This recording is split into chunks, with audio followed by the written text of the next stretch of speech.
जब आपको छींक आती है तो आपका दिमाग 1 सेकंड के लिए रीसेट हो जाता है। छींक दरअसल आपके जिस्म का एक दिफाई निजाम है।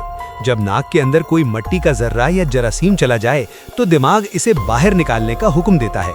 एक छींक की रफ्तार 160 किलोमीटर फी घंटा तक हो सकती है, जो जरासीम को कई फीट दूर फेंक देती है। और हाँ, क्या आपने कभी गौर किया, आप चाहकर भी अपनी आंखें खुली रखकर छींक नहीं मार सकते। ये कुदरत का वो खुदकार निजाम है जो आपको बीमारियों से बचाता है। अगर ये फैक्ट पसंद आया तो वीडियो को लाइक और शेयर जरूर करें।